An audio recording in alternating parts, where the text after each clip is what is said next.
In the most politically divided climate of our lifetime, Frank and I pulled something off that honestly, I didn't think was possible.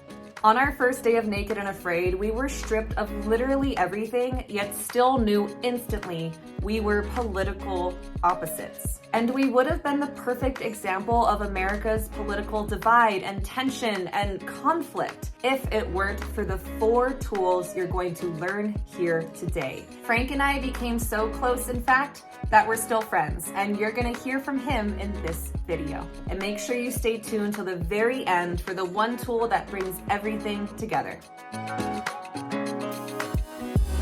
Hey Adventure Buddy, my name is Sarah. I am a 2-time Naked and Afraid survivalist, and I'm also a psychology graduate student. I literally study how our mind works and how to use survival strategies to thrive in modern life. And some of the things you're gonna learn today are the same ones I teach across the country to corporate teams and individuals to turn adversity into adventure. So whether you're dealing with an awkward family dinner or just tension at work, stay tuned to the very end for the one tip that pulls it all together.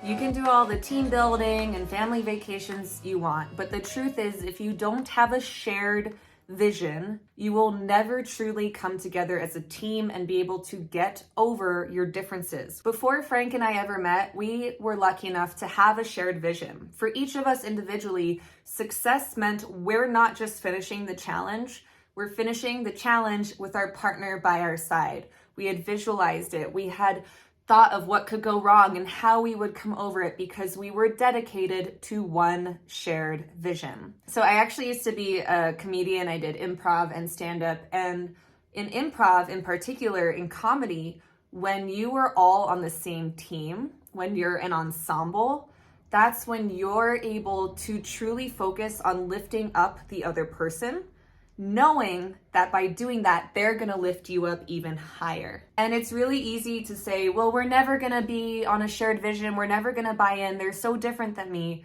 Well, start small. Before Frank and I tackled our political differences and tried to finish our whole challenge, we focused on the shared vision of the task at hand. Whether it was building a shelter, getting a water filtration system, these tiny, tiny things shouldn't be overlooked. The more momentum you get sharing a vision and accomplishing that vision together, the easier it is to overcome your differences, unless you're not doing this next tip. You can't picture yourself succeeding with your teammate or family member if you keep looking at their weaknesses as weaknesses. I know this is a little cliche, but it is true that you need to embrace your weaknesses as opportunities. Look at most seasons of Naked and Afraid. As a fan, I've seen pretty much every episode, and there's very often a vegetarian hippie woman, who's kind of like me, and like a gun-loving military hunting guy.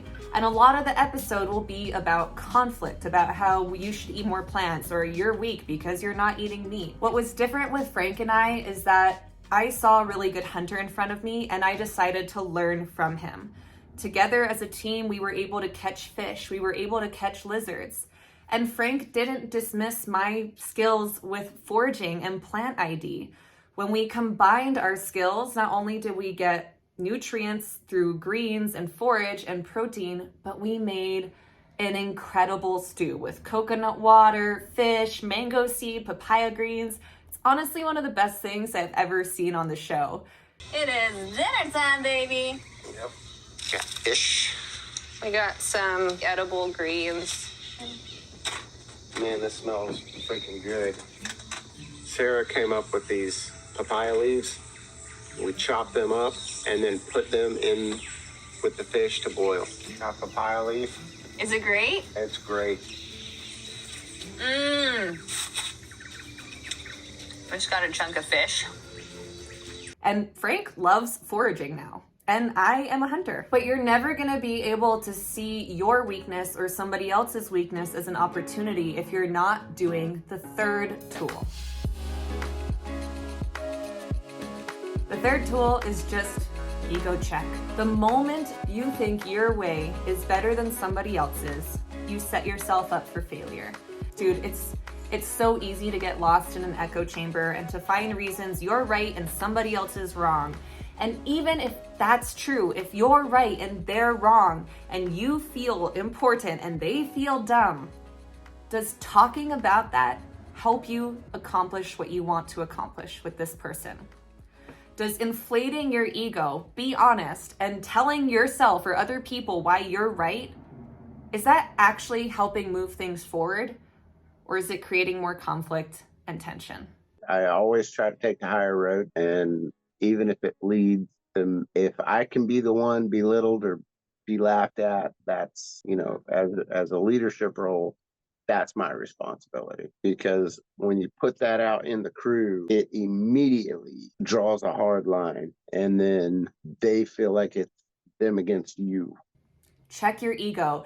And believe it or not, this one was actually easier for Frank and I in the middle of nowhere than it was for you at home or wherever you are right now. And it's because of the thing you're holding in your hands. Yes, doop, doop, doop. That thing, your phone. But a great way to check your ego for Frank and I was to get our butt kicked every single day by the weather, the bamboo ash, the lack of food, the work for water. Hairs in it, and when you burn it, the hairs are still there and they're still itchy. It was possibly the worst night out here. It was, hands down. Nature was constantly putting our egos in check. And this is actually part of why when I do team building, I take teams into the wilderness and teach them survival. Takes off the labels, takes off the beliefs, and it leaves you as humans in a shared setting with a shared goal where you play on each other's strengths. Sound familiar? And I know ego escape is hard to do for many, many reasons. We're all guilty of it, no matter how much we meditate, which is why you need the most important tool of all. You need a neutralizer. Something that cares about your team's success but isn't part of the team. Now, this worked for Frank and I. We were interviewed every day by a producer who was neutral and just wanted to make sure we did our best. When I go into teams, when I do team building, or when I do my keynote, I am the neutralizer.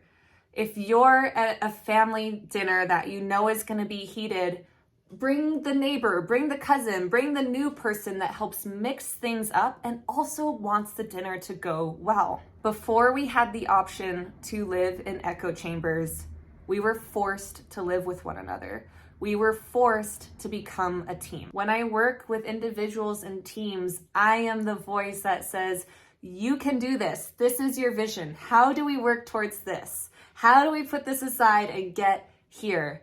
And we all need it. So if you or your team are looking for a facilitator or speaker to come in and give you very simple survival mindsets to thrive in modern life and turn all this adversity into an adventure, use the link below to get started with me. I just got anybody watching this. I think it's important that we let them know that, no matter what challenge is put in front of you, go out there, be yourself, be open to suggestion and open to things that are different than you are, and try to learn from it, because this is a gift. I mean, it really is. We're the few and the lucky, and we should take every second of it to broaden ourselves and to maybe help somebody else in the process.